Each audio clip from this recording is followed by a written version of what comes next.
let's check your answer. Okay. So, andyan si mama, si papa, mga anak, two-parent family. Okay. Next, si papa lang, solo parent family or single parent family. Dalawang nanay at anak. Sila ay nabilong sa two-parent family. Check. Dalawang tatay, isang anak, two-parent family. Mama, papa, mga anak, two-parent family. Dalawang nanay, two-parent family. Isang nanay, single parent family or solo parent.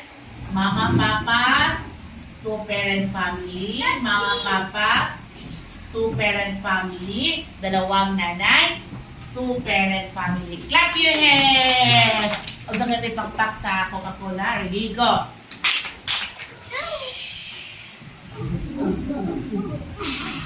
Coca-Cola! Okay.